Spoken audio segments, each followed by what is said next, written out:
looks like fun, doesn't it? I have really enjoyed this series. Thank you guys so much, first of all, for coming. Once again, the room's so nice and full. I just want to thank you so much. It's just so encouraging to see everybody just coming in and doing church with us. But I have enjoyed this series. I love the imagery. I love the surfing. I love the stuff that we've been able to learn over the last 4 weeks. And I tell you, this has been a tough one. Each and every one of these weeks that we put these teachings together, and I put a few in the last 2.5 years.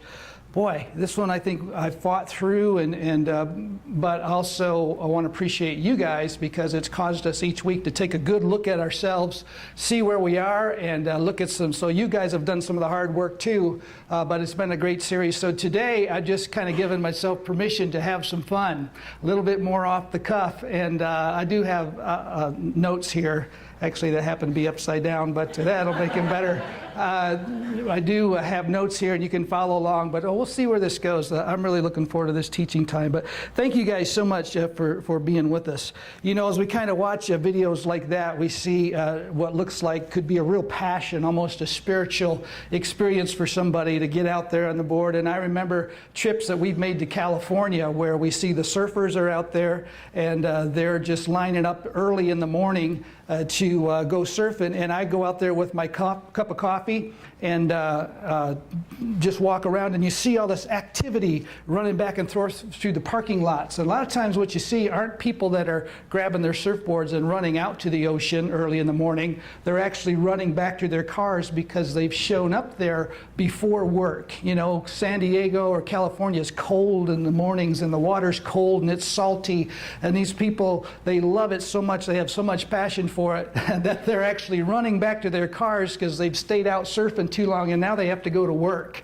And what I imagine is that people that love it that much, their whole life just kind of revolves around it. You can imagine they start making major decisions like who they're going to marry. If a job transfer comes up and goes, well, we need to move you into, you know, Oklahoma City or Atlanta or Tucson. There's some place where there's no ocean. You'd go, I'll pass. I have to stay here because there's an ocean.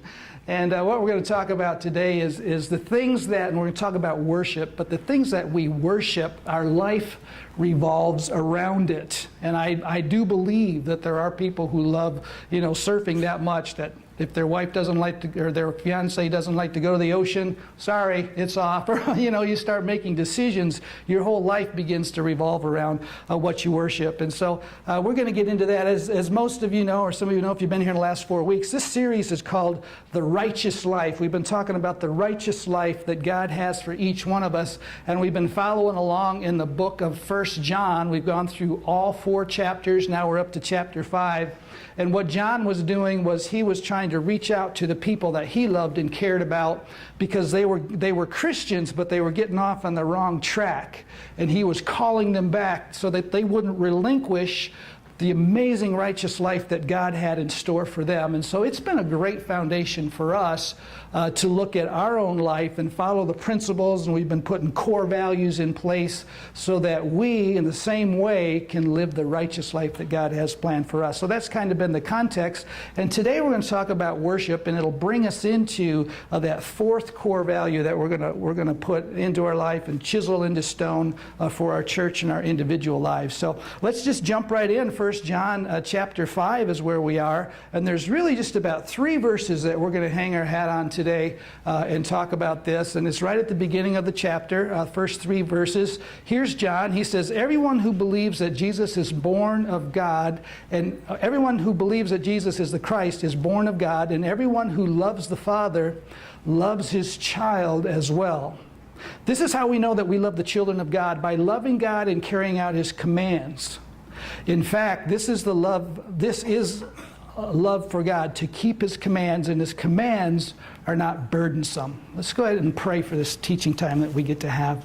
God, thank you so much that you continue to instruct us, and I know you will today. And I pray that as we talk about these things, we'll take a look at our own life and even see how we worship you, or if we do, or if we really understand what it means. And so I pray you'll lead us there, and also because of what we talk about, we'll have a strong desire to know you better, to know you more personally, and to worship you more completely. I pray for that in Jesus' name. Amen.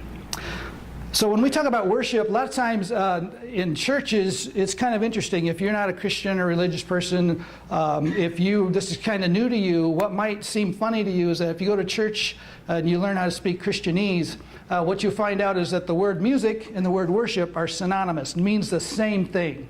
Music, worship. And I wasn't kind of brought up that way or used to it, but I've been to churches and I always had a little hang up about that. Somebody say, boy, the worship was good today. And I know what they mean is the music was good, but they're saying the worship, and I don't know why that always bugged me, because it's not, it's music and it's worship. Now, it can be the same thing. Certainly, music is a part of worship, but just the fact that those two words are just used for each other in exchange for each other. And music can be very emotional, and it is a great time of worship. Boy, it can really bring us to a place of feeling close to God and spiritual, but music and worship are not the same thing.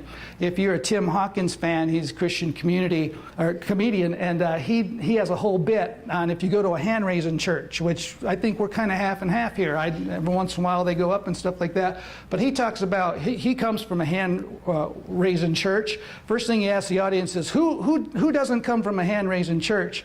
And people don't know what to do, because they don't. But anyway, what he says is, he does this whole bit, and he does it real well. And this isn't to make fun, it's just funny, and it's the way it is. He says, if you want to go to a hand-raising church and learn how to do it, don't start off too fast. You got to learn how to do it. Just start off slow. He said, we have names for this. First of all, it's like carry the TV. Carry the TV. Okay? And then when you're ready to go further, it's carry the flat screen. Right? And he goes on and on. He goes, hold my baby. What else did he have? Oh, the fish was this big. And he said if you really get brave, you can go for goalposts or touchdown. And he does a whole bit about what it's like to worship because, we kind of categorize it in there. But here's the thing. Here's the funny thing, the silly thing that I think about.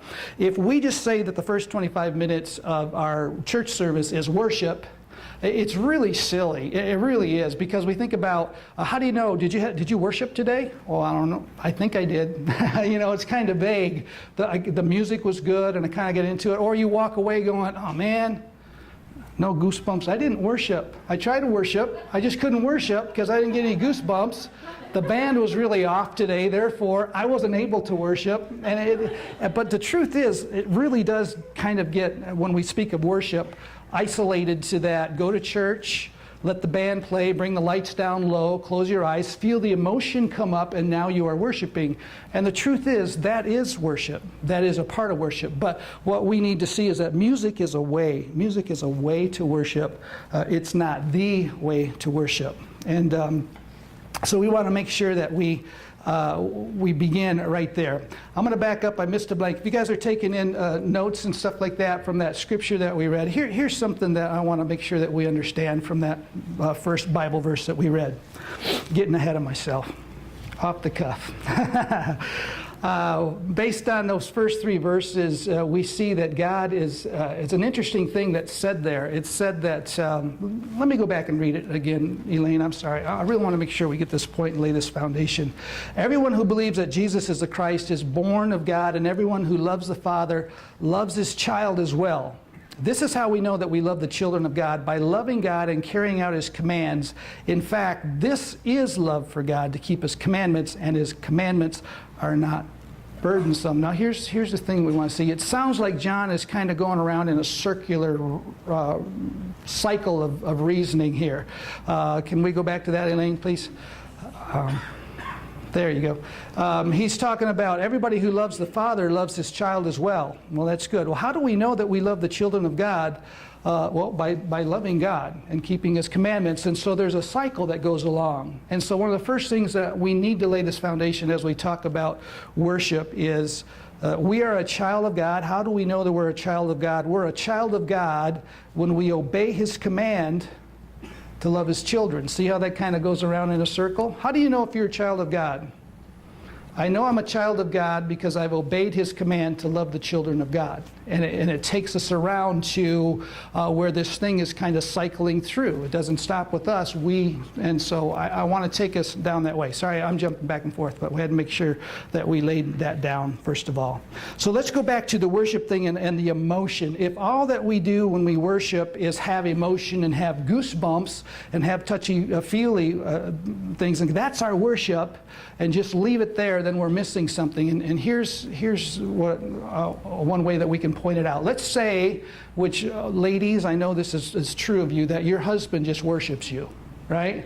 Like every day, right? Just like, oh my goodness, he worships me so much. But because of that, all he wants to do is stare longingly at you and snuggle. You know, he just like, oh. And he wants it to be emotional, like, you know, us men are always just over emotional all the time. But somebody breaks into the house and you need protection. You say, honey, somebody broke in the house. Aren't you going to protect me? No, I just want to worship you. Or you know, you go, you know, we're getting kind of hungry around here. Are you going to like go out and work and provide or help provide for us? Nope, I just want to worship you. And that's kind of what we do if we just come to church and we worship for 25 minutes and then we go out and live the rest of our week and come back. There's more to it than that. There has to be more to it. And so music can be a way to worship, a nice goosebumpy emotional way, and I love it as much as you guys do, but it's not just the way to worship. So we want to make sure that we understand first of all. So what is worship? Let's go ahead and let's begin to define that. Again, if you're taking notes, first of all, this is my definition based on the scripture verse and stuff that we're talking about today. Worship is taking your love to God, taking your love where it's supposed to go. Taking your love where it's supposed to go. What does that mean? Well, I can begin to describe that by telling you a story of a fella. Now, here's back when I was a young man, back in my day, when I was about 21 years old, I joined a church, and there was only about 70 people in this church, and when I walked in, there was a guy there, was pretty noticeable, not a very big church, and his name was Danny, and everybody kind of knew him. The church had sort of adopted him. A single guy.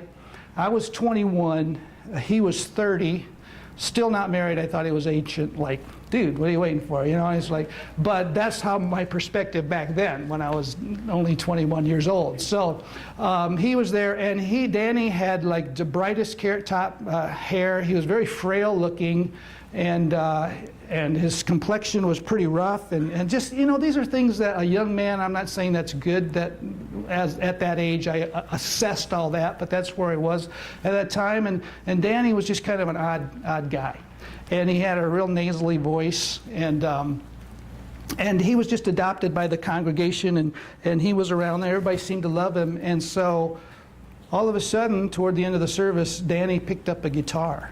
And oh my gosh, he's one of the best, most amazing guitar players that I'd ever heard. So I saw a connection there. I said, man, we should get together and play sometime. And so we did. We began to play guitar together, and once in a while, and then we would do stuff at church together and kind of got to know him. Well, he was a single guy, had paying rent for an apartment. I was a single guy paying rent for an apartment. We thought, let's get an apartment together. So we did save some rent, got to a bigger place. And then I began to learn what Danny was like. The reason that his skin was rough was because he had allergies. Maybe you've heard of this.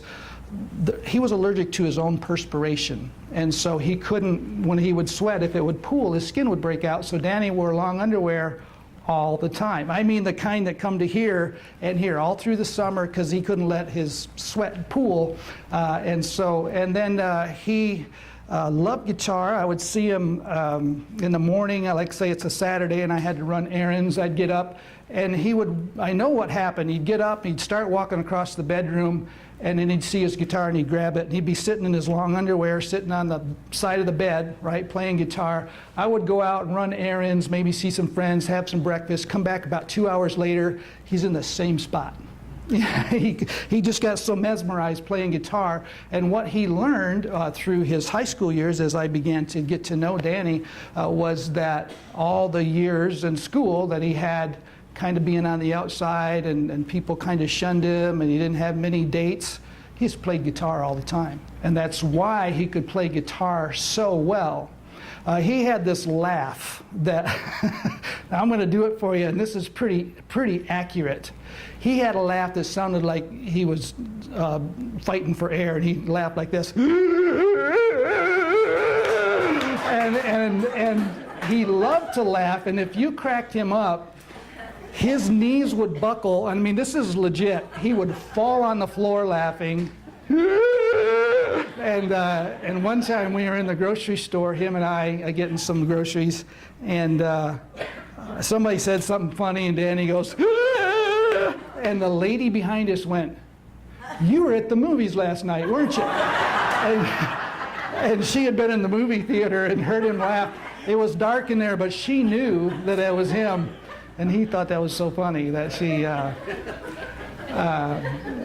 As we roomed together, Danny and I had a lot of time to just sit and talk. You know, obviously, when you're roommates, and eventually you get to know each other. He was 30 years old, became enamored with a young lady at church that was too young for him to date. She was a senior in high school, and he was 30, and her dad was an elder at the church, and he wasn't creepy about it at all. His heart was just so, he really fell for this girl, and he talked to her dad, and he realized it never could be, and he would talk to her occasionally, and she had a boyfriend, so he had to kind of sit back and just watch her and her boyfriend, and he just pined away for this girl. But when he and I talked, oh my gosh, his heart was just breaking, you know. He wanted it to be so much, and it just couldn't be. And I could tell he wanted to be married and have kids so bad, and it just wasn't working out for him. So there was a real tenderness and a real heartbreak for Danny. We played a few gigs around. We started gigging with guitars and stuff, and then I also found out Danny had kind of a temper. He worked at a meat packing plant. He was a meat inspector, and one day he didn't like something that his supervisor did, so he just quit.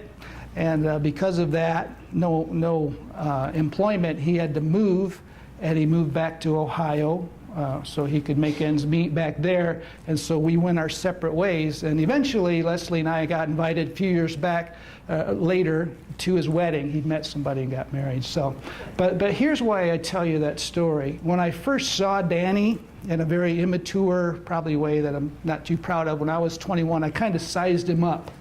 This geeky little guy that you know, with the bad complexion, but because we had this connection with music, and because we moved in together, and because of all the nights that we just sat and talked, I saw, and I came away feeling like I'm so happy that happened. I'm so happy I can count Danny. He enriched my life because I got to know him, and what I didn't know him personally when I just saw him at church, but because of the time we spent together. And that's a treasure. I mean, and it's the same for all of us, I think, as we pass each other and just either acknowledge or kind of write off somebody. You don't know till you get to know them. And I found that over the years. I learned that young in life, that no matter who it is, if you get a chance to really get under the layers on somebody, chances are there's going to be something that's going to enrich you. And that sure was the case with Danny. The reason that I wanted to tell you that story is I think it's a great example that leads us to talk about worshiping, because the thing is, from a distance, we can't tell who a person really is. You just can't. Even if you think you can, you're probably going to be wrong about that you're not going to size them up, or you're not really going to have, you probably won't appreciate them as much as you should. Chances are you're going to be wrong about that. And here's the thing with God. In order for us to really be able to worship God, I mean, have that close, intimate, because worship's pretty intimate, we have to know who He really is. Now, we can try at it. We can think we're worshiping. And remember, worship isn't just what we do here. Worship is what we're going to talk about, what you go out and do. If we don't really know Him, then we're not making the connection we should, or that we could be making in worship. And so as we kind of define what worship is, if you fill in the blanks there, worship is knowing and loving God personally Now, a lot of us go, yeah, I got that. Personally, I know God personally. I've known him for years personally. If I threw out this question to you, who is God? Who is he? And some of the answers may come back, well, he's the creator. God's the creator. And I go, well, that's what he did. Who is he? He's the father of Jesus. I mean, he sent his son. Good. That's something that he did, and that again is an act that he did. Who is God really? Who's the person? Say, well, God's not a person. Sure he is. He has a character. If you read all the adjectives in the Bible, God says, that he's a God of love, says he's a jealous God, jealous in a good way. You can read all the attributes. God is a person. Who is God personally? Well, he's my Lord, and he loves me, and he saved me. Absolutely, that's true. Who is he personally? What's he like? If you sat on the couch on a late night and God poured his heart out to you, what would God say to you? What would maybe you haven't seen yet because, you didn't get an apartment with him and sit on a couch with him and hear what he really had to say. You don't know, maybe we don't know the person. See, we don't think of him that way. It's really hard to think of him that way. As we pray to him, almighty, magnificent God, which he is, instead of God, if we sat and talked, in the late night hours, what would you tell me that you wanted me to know? And when we begin to see God that way, when we begin to really see who he is as a person, then we know him personally, man, our worship really, really changes. And so that's what we have to go for. That's what we have to strive for. And so this story came to mind, and I want to tell this story because I think in this story we're going to see, and we're going to tie it back to what John had said earlier in those 3 verses.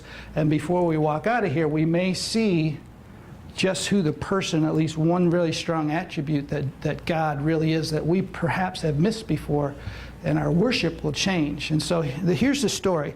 Now this is a story of King David. He had a tough, very dramatic life. He was anointed king because the king that was there, Saul, was such a loser. But Saul did not want to give up his kingdom, and so David had these years of being pursued by Saul and being misunderstood, and there was lots of war and fighting and running, and so David had all that going on while he was a king. You can read about it, 1st and 2nd Samuel and all that stuff in the Old Testament. But eventually Saul was killed, and so David did become the king, and it wasn't very long after that, unfortunately, that David had a son whose name was Absalom, who rose up, had this evil in his heart, and wanted to steal the kingdom from his father, even to the point of killing his father so he could have the kingdom. Now this became obviously where David had an entire army of men, and Absalom had an entire army of men, and they were at war with each other. They were fighting, out in the regions around Jerusalem and killing each other. Absalom was doing absolutely everything he could to violate and come up against his father. And if it had the opportunity, would have had his father put to death. You have to keep an open mind of Old Testament kings, but David had a whole harem of concubines, and Absalom even went in and violated that area as a sign to show he had no reverence for his father whatsoever. And so while David's men were out fighting the war against Absalom's men, father and son, father trying to kill and overtake the son, David would keep tabs on what was going on out there. Now, as we get to these verses, it's right to the point where they were closing in on Absalom. And David said, now, you got to squash this thing. He told Joab, his main man, you got to squash this thing. But spare my son, because, I want you to bring him to me. And so it so happened on this particular day, I think it's the 17th chapter of 2 Samuel, Absalom is on his mule, right? He has this beautiful hair, like David had great hair, Absalom had great hair. I hate him already, but the thing that he did. And so he's riding on his mule, and an almost comical thing happens. He rides underneath the tree, and he gets his hair caught in the tree limb, and the mule goes right out from under him and leaves him hanging. He can't get down from the tree. Joab David's man comes along and sees him there and takes his men, and they circle around Absalom and they throw spears in him and they kill him. Because Joab was loyal to David, and Absalom had been doing everything he could do to kill his father and dethrone his father and shame his father and humiliate his father. And Absalom was loyal to David, so Joab was loyal to David, so he killed Absalom. And David knew that the battle was going on, so he's sitting on the outskirts waiting to hear how did the battle go. And a young Cushite man came. He was a messenger, and he brought, trying to get emotional about this, he brought this message to David. I'll get a hold of it here in a minute. The king asked the Cushite, David asked this messenger, "Is the young man Absalom safe?" And the Cushite replied, "May the enemies of my lord the king and all who rise up to harm you be like that young man." And the king was shaken. And he went to the room over the gateway and he wept. As he went, he said, "Oh, my son Absalom, if only I had died instead of you." Absalom, my son. David was said to be a man after God's own heart. And while everybody else looked upon Absalom and his army as somebody that needed to be killed and somebody that needed to be hated, to David, this was his son. This was his child. He could never be anything other than his child, and he never would ever want somebody to harm him or kill him. I think to know God personally, that's one of the best stories that we can ever see, that we have a God whose children, because of sin in the world, are in danger. They're separated from him. And he relies upon us to be his hands and feet, to reconcile, to teach them how to be reconciled through Jesus. And he's sitting there going, as John said in the first couple of verses, if you love me, if you really love me, you'll love my children. If you really want to know and love me, then you will love my children. If we want to know who God is personally, and I put it in your notes there, God is our Father whose children are in danger, and he's asking us, please. It'd be so weird if every once in a while you'll meet somebody who says, you know what, I hate my dad. And if we hear somebody say, I hate my father, you go, ooh, what did your father do to you? That must have been bad. I mean, he must have been a real rotten guy. I don't know what he did, but probably have good reason to hate him if that's what you say. But if a father says to us, I hate my kids, we go, man, get some therapy. I mean, you never are supposed to hate your kids no matter what. You may be hurt by them or pine away for them or all of that, but you don't hate your kids. We have a Father whose children, our co-workers and our neighbors, are in danger because they're not reconciled to him through Christ. Sin has separated them, and they don't know or they haven't made a choice to become reconciled. And so we are charged with, as John is saying in the first few verses, that we're supposed to go and love his children and help his children to become reconciled. Our Father, if we want to know who he is personally, we have God is our Father whose children are in danger. So that leads us to a real practical step. How do we love and worship? How do we help his children? And it brings us to our fourth core value, that the way that we love God's children and the way that we worship is that with our life every day. We go to our coworkers, our neighbors, everybody around us. We begin to see people differently as these are children that are in danger, and that God feels toward these kids the way that David feels toward Absalom. I'll do anything I can to be reconciled with them, and it's our job to live that life, to love God and to worship him that way personally, so that we never stop. We don't just come here on a weekend and worship through the music.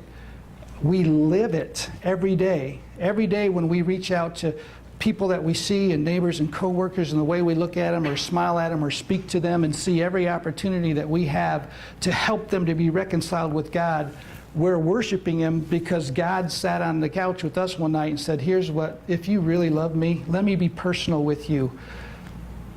Love my children. Help my children. This is just you and me talking personally. If you really want to be close and intimate with me, if we want to be best friends, if we want to, this is what you do. This is the late night talk that we have. Go out and love my children. And that's our whole life. So we live to worship God our whole life. And everything leads up together, and all the core values. We're faith-driven. We love like Jesus. We train for the work that we need to do. And the fourth thing to make it complete is we live to worship God every day. And the way that we do that is we love His children. We love His children. And so I hope you can see. And here's one of the cool things about this whole series that we've been through, and what we have been throughout this whole year, is God has made this so clear for us here at Vision, and I think for our individual lives, of what our life is supposed to be all about, what our mission is all about. And so we have, because it needed to be done, and I'm so glad that we have done it, is we have kind of finalized what our mission statement is as a church. And I just want to read it to you. You'll begin to see this all the time, because I think it says it all. If you don't have an appreciation for mission statements, this thing has been worked over, prayed over, sweated over, debated over, and I think God gave us this. This is who we are. This is how we live. This is how we worship. I believe this for Vision Church, and I believe this for you, each one of us individually. God's called us. Therefore, we are answering God's call to help thousands of people in our city to see who Jesus really is. We said thousands because that really opens it up, doesn't it? I mean, there's really no limit if we say thousands. We're answering God's call to help thousands in our city to see who Jesus really is, to be reconciled to God, and to become equipped to go out in faith, love, work, and worship. Sound familiar? To help others do the same. This is what we do. This has been clarified. This is what Vision Church does. This is my prayer, what we individually do every day. We go out our door because God has called us to help everybody we can all around us, to see who Jesus really is, to become reconciled, and to help them to become equipped in faith, love, work, and worship, so they can go out. It never stops. If you love God, love His children. If you love God, love His children. If you want to worship God intimately and personally, go out Monday, Tuesday, Wednesday, Thursday, Friday, and love His children. Become equipped. Be faith-driven. Learn to love like Jesus. We need to do that. It takes so much wisdom to do that.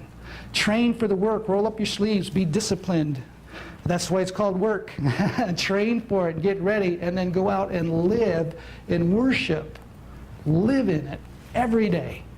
Every day. That's the whole complete package. I believe God has given us these core values and has given us this mission statement. And I do believe that we're on the track. Here's something that I want to bring up real quickly, because it's something that you guys really need to know about. And please don't just figure this is a way for me to wedge this in, because it fits so well with what we're talking about.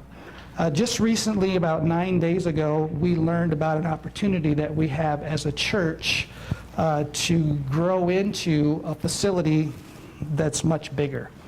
You can see, thank God, thank you guys for being here, and our classrooms are probably nice and full tonight. We're outgrowing this place. What do you know, we discovered that there's a facility here in our neighborhood that's not too far away. Actually, it's the same facility that we started in 2 years ago that let us use the church on Saturday nights, that's on the market for sale at an amazing price. The only thing that we have to do is raise $500,000 in 30 days. See, I really like that, because that's impossible. That's like a miracle. But because it's on the market and because it's priced so low, It's 10 acres and 10,000 square feet for, I know it sounds like a lot, 1.2 million, but if you check the market, you'll see it's a screaming deal. There's other people that want this property, and they are moving toward that. So we have to get in the game, and so that's just it. That's the deal. But I want you to know about, and this isn't a thing to, we're not going to start passing the basket around or anything like that. But I want you to know about it because it is something that we have to rise up to and see what we're going to do. Now, here's the deal. Talk about 10,000 square feet, which there is there. 10 acres, which there is there. It's really, some of that stuff, some of us would kind of yawn like, oh, that stuff's kind of boring. Here's the deal, though. Think of it this way. As a wise old prophet, Chief Brody once said, if you remember the movie, we're going to need a bigger boat, okay? And that's really a good thing. For him, it was a bad thing. For us, it's as simple as that. God has called us to help thousands of people in our city. We really believe that. To see who Jesus really is, become reconciled to him. And we can do it, and we are doing it in this facility. This facility has served us very well, but this is an opportunity, and we know that we're going to need a bigger boat. And so I want to tell you about it because you're going to hear a lot about this. And I also want to tell you about something else, some of the hearts that are here. The word's kind of gotten out, even though it's only been 8 or 9 days since we discovered this ourselves. And here's what's happened already. There's about 25 families here at Vision that we've heard from. Now, 25 families represents only about 13-14% of everybody that's here. Not even 15% of the people have heard about this and also already responded. We have $500,000 to raise. We've had 25 families respond to that. That's 13% of us. And this is the amount that's been raised so far, or at least committed to be raised. $185,000 from about 13% of Vision people. I'm only saying that because I want you to see the hearts, that there are people here who really do see the mission, who really do believe, are faith-driven, that God has promised that we're supposed to do this. And if you take those 25 families and average it out, that's like $7,400 per family. Now, that's amazing. That just touches me that people can and will and are willing, and really it didn't average out that way. We have families that, if you knew some of the amounts that, I mean, I'm blown away by what some people have given toward this because they believe in it. But here's the thing that I'm really scared about. If we have perhaps just an average of $7,400 coming from each and every person that gives to God through Vision, what I'm worried about is that as the rest of us, if we take part in it, it's going to come up to $1,391,200. We're going to get too much money in. I'm really scared about that. I don't know how to give it back. How do I know? But the truth, I just want to show you the faith that's here. We're going to go through this, and we're going to let you know. Certainly it's going to be the best campaign that we can do to let you know what this vision is. We don't put anybody in a headlock, or that's not the way we do things here. But if you believe in this vision, we can at least tell you this is an amazing opportunity in a very small time frame. And so what we're going to do is let you pray on that, think on that. We have come up with some envelopes back by, we're calling it the boat, what are we calling it? The boat party. We need a bigger boat. That's what we need. And so there are envelopes back there that have these same graphics. If you guys feel led to and want to give toward that even now, you can grab an envelope at any time, or the kiosk is set up to do that as well. But here's the deal. In about 3 weeks, we're going to come together, and we're going to see if God is going to open this door, if our hearts are in the place right now for about 430-some people to give $500,000 in 3 weeks. I don't know. I don't know. I believe God can do it and God will do it, but it all depends on where our hearts are. So I'm going to put that out there, and really the reason I bring that up is because there's a time frame you need to know about it, but to getting us back to our mission, if we're going to reach thousands of people here in our city and help them to be reconciled, we need a bigger boat. And there's one right over there that's just an amazing deal if we can pull it off financially. So I'm letting you know about that. I want to get us back to our the topic here today. This has been such a great series. I've loved this series. It's brought out our core values. that we are faith-driven, we love like Jesus, we train for the work, we live in worship. It's brought out our mission statement so we can all see where we are. And I thought just we'd kind of leave it where we started off with some of the inspiration of the story of, God's called us for an amazing thing. It's just a matter of whether we step up and rise to the righteous life that He's called us to. So here's just a little bit more of our footage from this fun stuff.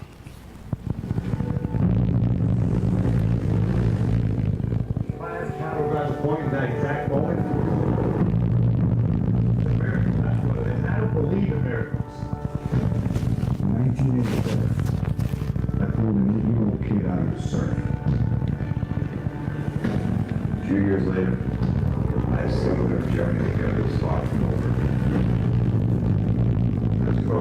What do we let her see your Zach? What do you say? You're looking. He's looked up to you his entire life. You should see how much he needs you.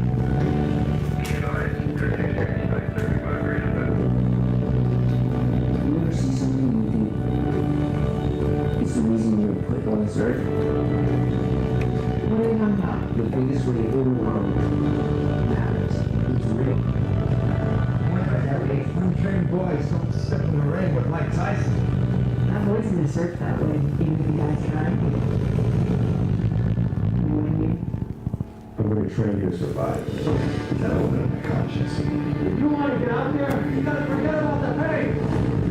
Big like numbers will hold you down for minutes at a time. You can't hold your breath for at least 4 minutes, and you may as well not even paddle up. You know what? I'm not even going to acknowledge that this happened. Only one. You got 2 more minutes. Hey, Mavericks, man. You say that dragon all by yourself, or is the red dragon to help you out? What's going on inside you, Jay? When you fail, you get a chance to change everything. Take it. Here's the cool thing about what we get to do now. First of all, I love the message of this whole series. The message, obviously, the sentiment of that movie is that, we have a righteous life that God has called us to, and we can step up to it or not. We don't have to. But just as it says on the screen there's a reason we were put here. There's a reason we're here. God doesn't make junk. He's made us for a purpose. And whether we rise up to that, and I hope and pray that we will. And when a whole bunch of people come together and raise up to that, it's just amazing what God will do. We've got a chance to change everything. It's just a matter of whether we take it or not. My encouragement, the way that I'll leave off with today is that we begin to worship God 7 days a week wherever we go, and we worship Him by loving His children. God said, if you know me, if you love me, if you want to worship me, sing praises, get goosebumps, love that, come in unison, what we're going to do here in just a minute, and enjoy that to the fullest.